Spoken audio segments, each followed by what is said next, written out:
The police need your help identifying and finding 3 people involved in an aggravated assault in downtown Austin. Police say 2 groups got into a fight after an altercation on 6th Street. This was back on June 29th after 2 a.m.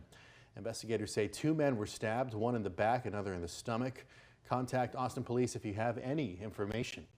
Okay, 6:52 and a traffic alert, a big one. If you're headed northbound from Austin towards Pflugerville, towards Round Rock, in that direction, if you have the option to take northbound Mopac, definitely do that this morning because we are seeing very heavy delays on northbound 35, not just the main lanes, but also the service road. What happened? This is you're looking our TxDOT camera at 35 and Lamar, where there was a multi-car crash that also involves an 18-wheeler. And so at one point, police had all lanes of northbound 35 closed. Now they've at least been able to open 1 lane of northbound 35 up there in North Austin. It's also causing delays southbound because of onlookers, but the bulk of those delays are northbound. So if you can use Mopac, definitely do that this morning to get yourself up towards that Round Rock corridor. And if you know anyone that takes that direction, let them know about that crash. A woman accused of locking her child in a closet for weeks had her bond increased after a hearing today.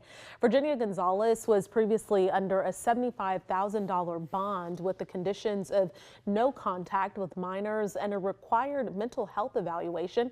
According to a court filing today, Gonzalez's bond was raised to $250,000.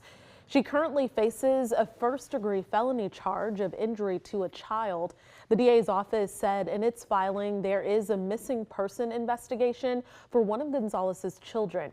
It also alleged she had ties to, quote, human smuggling in Mexico, which prosecutors say makes her a flight risk. The city of Kyle is looking ahead to a rescheduled council meeting today after a chaotic night. Police there say a bomb threat made at City Hall last night prompted authorities to evacuate the building. They are still investigating those threats at this time. But later that evening, Kyle's mayor also announced his resignation. Mayor Travis Mitchell said he planned to announce the news at last night's meeting, but because of what happened there, he posted on social media instead. Mitchell still has 1 year left on his term, but he said he came to this decision after, quote, deep reflection. His statement said in part, I've reached a place in life where it's time to return to working in the private sector.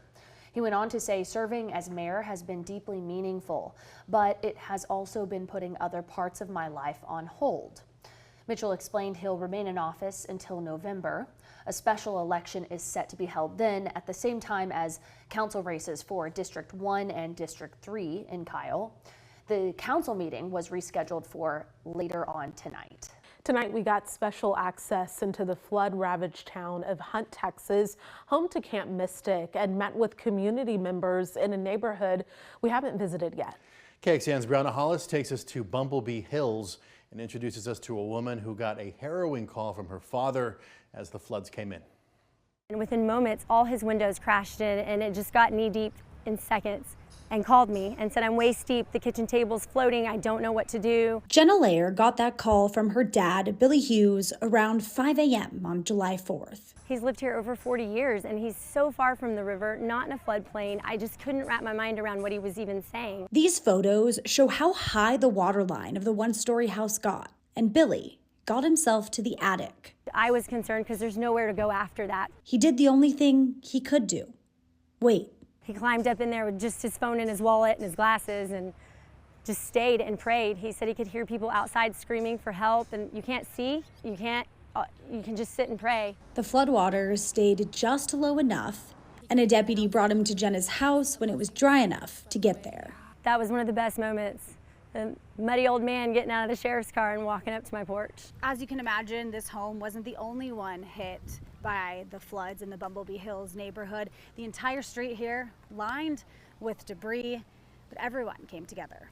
Surreal and shocking that this could even happen, that the water would get this high, this much destruction and loss of property and lives. But as the week progressed, I'm equally blown away at just the love and compassion. My own personal kids have learned compassion and humanity and love for one another through this tragedy. In Hunt, Brianna Hollis, KXAN News. And multiple out-of-state volunteers are stationed in Bumblebee Hills to help with the aftermath. They're assisting with everything from cleanup to food and water to emotional support. There is still a long road ahead. This is what it looked like today in Hunt with scattered debris and belongings. According to an update from officials today, at least 107 people, including 37 children, were killed in Kirk. Organizations big and small are raising funds for Central Texas flood victims who have lost everything. But figuring out where to get the money needed can be difficult, especially when you're coping with profound loss. Sam Stark spoke with the man who lost his home and reports on a new initiative in Travis County attempting to make it easier to get some financial help. Unbelievable. I left it, came back, and this is the way it was. Harry Sherwood has lived in this house along Big Sandy Creek since 2003. He said when he evacuated his home on July 5th at 2 a.m., floodwater was already waist deep. This water line shows just how high the water rose. Oh yeah, if I waited another hour, I would be dead. Sherwood and his roommate made it out, but all his possessions and his home are destroyed. Everything in there is gone. Couch, stereos, TVs, kitchen appliances. I mean, just everything. On Tuesday, the Travis County Commissioners Court approved a formal agreement with the Central Texas Community Foundation to help people like Sherwood rebuild.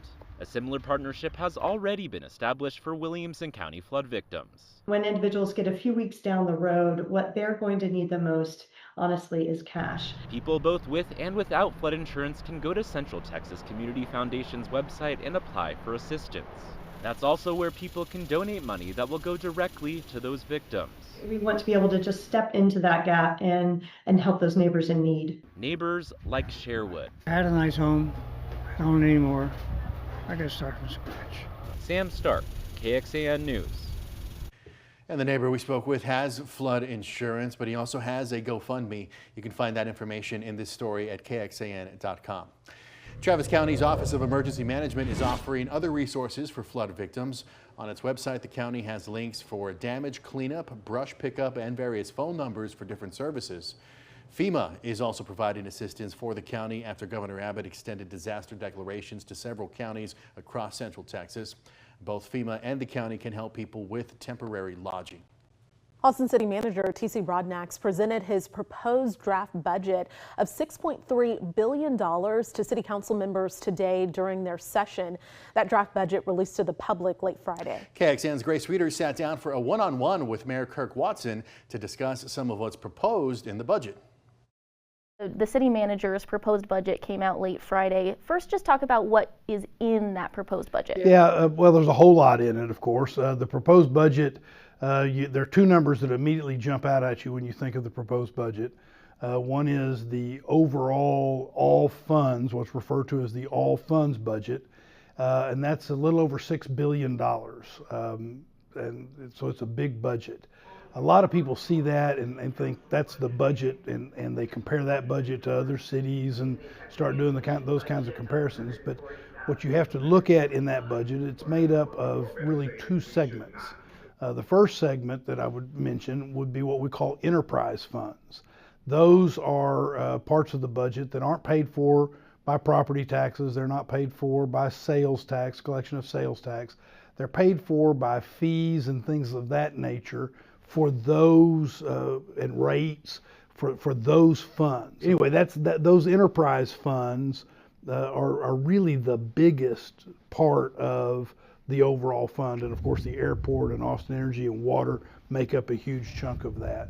The second part, though, is the one that tends to get the most attention, and in many instances rightfully so, because that's where we talk about property taxes. That's where we talk about sales tax.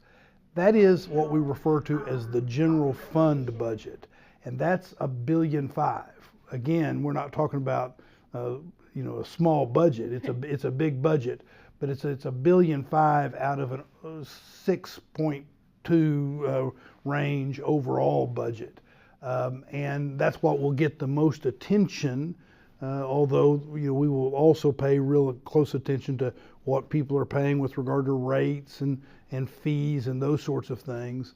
At the same time, we're looking about how we go about balancing that general fund budget.